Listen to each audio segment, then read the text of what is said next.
जय श्री राधे कृष्णा। आप सभी का दिन शुभ और मंगलमय हो और भगवान श्री कृष्ण की कृपा आप पर सदा बनी रहे। इससे पहले के अध्याय में आपने जाना कि इंद्रदमन के पास नारद जी का आगमन और भक्ति एवं भक्त के स्वरूप के विवेचन का वर्णन। आज सुनिए वैशाख मास महात्म्य का अध्याय 24। नारद जी ने बताते हुए भगवान विष्णु भक्त महात्म्य को सुनाकर राजा इंद्रदमन के मन में विष्णु भक्ति का स्वरूप जानने की इच्छा हुई। इसलिए उन्होंने पूछा, भगवान भक्ति का क्या स्वरूप है, इसके लक्षण का वर्णन कीजिए। तब नारद जी ने कहा, राजन सावधान होकर सुनो। मैं भगवान विष्णु की सनातन भक्ति का सामान्य और विशेष रूप से वर्णन करता हूँ। गुणों के भेद से भक्ति के 3 भेद है, सात्विक, राजसी और तामसी। इसके अलावा एक चौथी भक्ति भी है जो निर्गुण मानी गई है। राजन, जो लोग काम और क्रोध के वशीभूत हैं और प्रत्यक्ष इस जगत के सिवा और किसी परलोक आदि की ओर दृष्टि नहीं रखते, वे अपने को लाभ और दूसरे को हानि पहुंचाने के लिए जो भजन करते हैं उसकी वह भक्ति तामसी कही जा गई है। अधिक यश की प्राप्ति के लिए या दूसरों के स्पर्ध से प्रशंसा वर्ष परलोक के लिए भी जो भक्ति होती है वह राशि मानी गई है। परलौकिक लाभ को स्थायी समझकर और इस लोक को समस्त पदार्थों का नश्वर देखकर अपने वर्णों तथा आश्रमों के धर्मों का परित्याग न करते हुए आत्मज्ञान के लिए जो भक्ति की जाती है वह सात्विक है।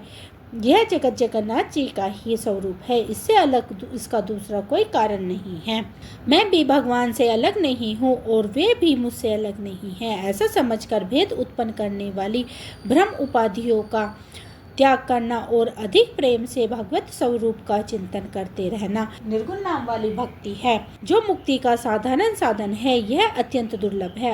अब मैं भगवान विष्णु के भक्तों के लक्षण बताता हूँ। जिसका मन अत्यंत शांत हो, जो सबके प्रति कोमल भाव रखते हैं, जिसके स्वेच्छ अनुसार अपनी इंद्रियों पर विजय प्राप्त कर ली है और जो मन, वाणी तथा क्रिया द्वारा कभी दूसरों से द्रोह करने की इच्छा नहीं रखते, जिसका मन दया से द्रवभूत होता है, जो चोरी और हिंसा से सदा ही मुख मोड़ते रहते हैं, सद्गुणों के संग्रह और दूसरों के कार्यों साधना में जो प्रसन्नता पूर्वक संलग्न रहते हैं, सदाचार से जिसका जीवन सदा उज्जवल बना रहता है, दूसरों के उत्सव को अपना उत्सव मानते हैं, जो प्राणियों के भीतर भगवान वासुदेव को विराजमान देखकर कभी किसी से ईर्ष्या द्वेष नहीं रखते, दीनों पर दया करना जिनका स्वभाव बन गया है और जो सदा परहित साधना की इच्छा रखते हैं।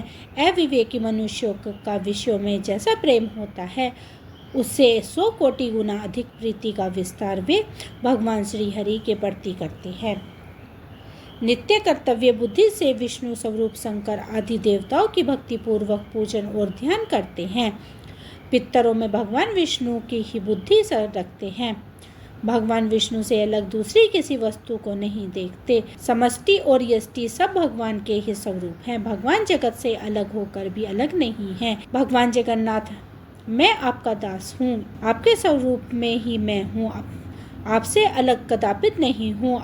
जब आप भगवान विष्णु अंतर्यामी रूप से सबके हृदय में विराजमान है, तब सेवा और सेवक कोई भी आपसे अलग नहीं है। इस भावना से सदा सावधान रहकर जो ब्रह्मा जी के द्वारा वंदनीय युगल चरण वंदनों के श्री हरि का सदा प्रणाम करते हैं, उनके नामों का कीर्तन करते हैं, उन्हीं के भजन में तत्पर रहते हैं और संसार के लोग के पास अपने को तृण के समान तुच्छ मानकर विनय पूर्वक बर्ताव करते हैं, जगत में सब लोग का उपकार करने के लिए जो कुशलता का परिचय देते हैं, दूसरों की कुशल सेम को अपना ही मानते हैं, दूसरों के तिरस्कार देखकर अपने प्रति दया से द्रवितभूत हो जाते हैं तथा सबके प्रति मन में कल्याण की भावना रखते हैं, वही विष्णु भक्त के नाम से प्रसिद्ध होते हैं।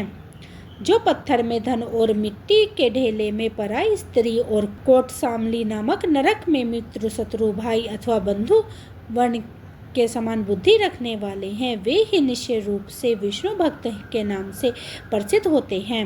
जो दूसरों के गुण राशि से प्रसन्न होते हैं और पराये मर्म को ढकने का प्रयत्न करते हैं, पर परिणाम में सबको सुख देते हैं और भगवान में सदा मन लगाए रहते हैं तथा प्रिय वचन बोलते हैं, वही वैष्णवों के नाम से जाने जाते हैं। जो भगवान के पाप हरि शुभ नाम संबंधी मधुर पाठ का जाप करते हैं और जय जय जय की घोष के साथ भगवान नामों का कीर्तन करते हैं, वे अकिंचित महात्मा वैष्णव के रूप में प्रसिद्ध हैं, जिनका मन श्री हरि के चरण बिंदु में निरंतर लगा रहता है। जो प्रेम अधिक के कारण जड़ बुद्धि के समान बने रहते हैं, सुख और दुख दोनों ही जिनके लिए समान है, और जो भगवान की पूजा में चतुर हैं तथा अपने मन और विनय युक्त वाणी को भगवान की सेवा में समर्पित कर चुके हैं, वे ही वैष्णव के नाम से जाने जाते हैं। मंद और अहंकार गल जाने के कारण जिनका अंतःकरण अत्यंत शुद्ध हो गया है, अमरों के विनाशी बंधु भगवान नरसिंह का यजन करके जो शोक रहित हो गए हैं, ऐसे वैष्णव निश्चय ही उच्च पद को प्राप्त होते हैं। भगवान में सदा उत्तम भक्ति रखने वाले भक्तों के शुभ चरित्र और लक्षण का वर्णन मैंने तुमसे किया है। यह मनुष्य के कानों में पड़ते ही उनके चिर संचलित मल का नाश करता है।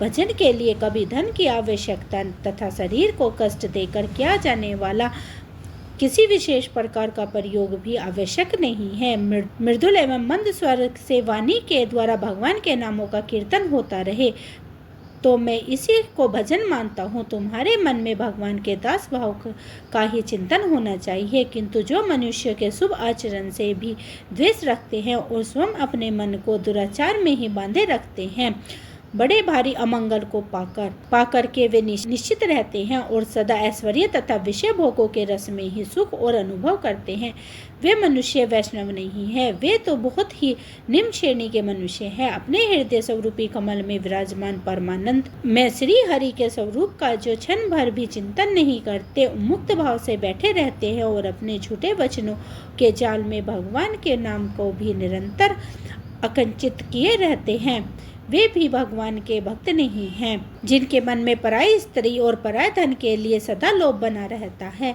जो कृष्ण कृपाण बुद्धि वाले हैं और सदा अपना ही पेट भरने में लगे रहते हैं, वे नर पशु विष्णु भक्ति के सार्थक रहित है। जो निरंतर दुष्ट पुरुषों के साथ अनुराग रखते हैं, दूसरों का तिरस्कार और हिंसा करते हैं, जिसका स्वभाव अत्यंत भयंकर है, और जो भगवान नरसिंह के चरणों के चिंतन में विरक्त रहते हैं, उन मलिन मनुष्यों को दूर से ही त्याग देना चाहिए। जैमिनी जी कहते हैं, ब्रह्मपुत्र देवऋषि नारद के इस प्रकार उत्तम भागवत भक्ति के वर्णन सुनकर राजा इंद्रदमन बहुत प्रसन्न हुए और इस प्रकार बोले, भगवान विद्वान पुरुषों ने मुझे बताया था कि साधु पुरुषों का संग संसार रूपी रोग का नाश करने वाला होता है। ऐसा साधु संग मुझे इसी समय प्राप्त हुआ है। आपके संग से मेरा अज्ञान का अंधेरे का नाश हो गया है, क्योंकि मेरा मन इस समय नील माधव की पूजा करने के लिए अत्यंत उतावला हो रहा है। इसलिए हम और आप दोनों ही रथ पर बैठकर चलें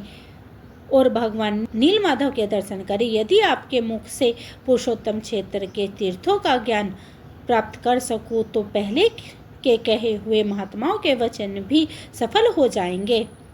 तब नारद जी ने कहा, राजन, यह तो बड़े हर्ष की बात है। मैं तुमसे पुरुषोत्तम क्षेत्र और वहाँ के तीर्थों के दर्शन कराऊंगा। उस तीर्थ में जो शक्तियाँ और शिव आदि उन्हें भी दिखाऊंगा। उस क्षेत्र के महात्म्य का भी परिचय दूंगा। तुम वहाँ भक्तों का आत्मसमर्पण करने वाले देवेश्वर भगवान जगन्नाथ का साक्षात दर्शन करोगे। इस प्रकार वार्तालाप करके दोनों ने प्रसन्नता पूर्वक दिन का कृतज्ञ समाप्त किया और ज्येष्ठ शुक्ल पक्ष में बुधवार को पुष्पे नक्षत्र में उत्तम लगन आने पर यात्रा अनुकूल होगी। ऐसा निर्णय करके दोनों ने रात के समय एक ही स्थान पर शयन किया।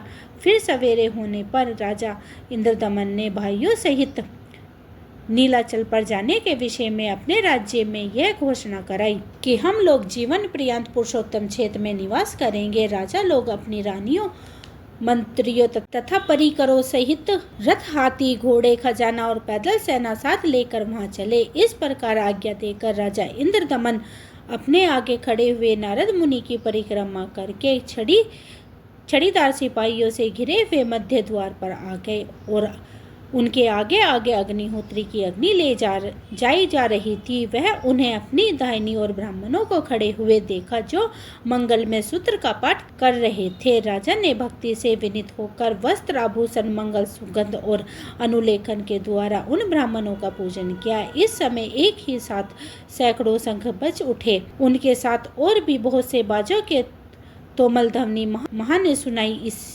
इसके बाद वे मंदिर में भगवान विष्णु के दर्शन के लिए गए। इसका स्मरण करने से मनुष्य सब प्रकार के कल्याण का भागी होता है।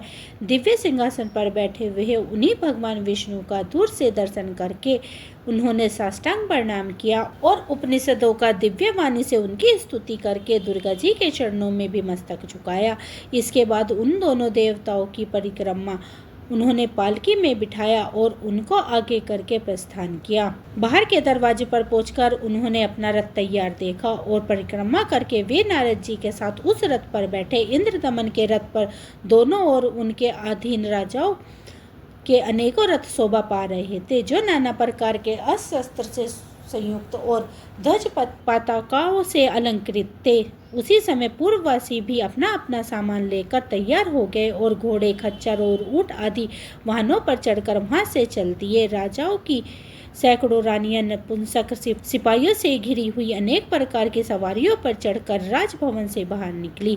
बड़े बड़े राज्य अधिकारी तथा विशाल सैनिक भी उनकी रक्षा में तत्पर थे। राजा ने संबंध मंत्री, सेवक, पुरोहित, ऋषवेक तथा राजा के व्यक्तिगत सेवक भी सब प्रकार के उपभोग सामान साथ लेकर चले। कोष के संरक्षण में नियुक्त किए गए राज कर्मचारी सारा खजाना साथ लेकर शीघ्र ही प्रस्तुत हुए जो अवसर के अनुसार राज सेवा में उपस्थित होते थे। सामान बेचकर जीविका चलाने वाले सेठ, व्यापारी, माली आदि भी अपनी अपनी विक्रय की वस्तुएं देकर राजा आज्ञा का पालन करते हुए चले। इसके लिए जो मार्ग सीधा प्रतीत हुआ वह उसी से लाए गए। नीलाचल पर पहुंचाने वाले कठिन से कठिन मार्ग के द्वारा भी लोगों ने यात्रा की। महाराज इंद्रदमन समस्त पूर्ववासियों तथा हर्ष से भरी हुई चतुरंगी सेना से घिरे हुए थे।